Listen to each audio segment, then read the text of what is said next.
Patay sa raid ang 3 manong holdupper sa Danau City, Cebu matapos makipagbarilan sa mga pulis. Pero reklamo ng mga pamilya ng mga suspect, sobra ang puwersang ginamit ng mga pulis lalo pat hindi naman daw sangkot sa panghold up ang mga ito. Makibalita tayo kay Alan Domingo ng GMA Cebu.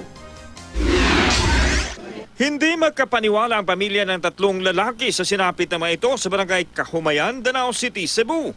Napatay sila ng pulisya sa isang raid kontra sa mga umano'y suspect sa pang-hold up. Pero ayon sa kanilang pamilya, naglalaro lang ang mga ito ng hantak na isang uri ng sugal sa lugar at hindi raw sila mga hold-upper.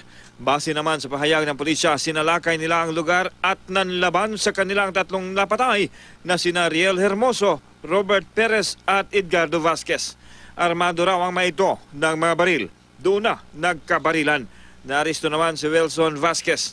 Magrereklamo naman daw ang mga pamilya ng mga napatay na lalaki sa Commission on Human Rights dahil sobra daw ang ginawa ng mga pulis.